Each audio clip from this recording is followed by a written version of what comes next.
حاسس انك مضغوط او متوتر؟ الحل ممكن يكون ابسط مما تتخيل. اقلع الجزمة وامشي حافي. المشي حافي يا صديقي بيخلينا نتواصل تاني مع الارض.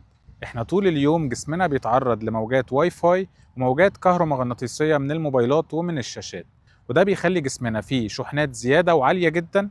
المشي حافي بيساعد الارض ان هي تسحبها من جسمنا ونوازن طاقتنا من تاني.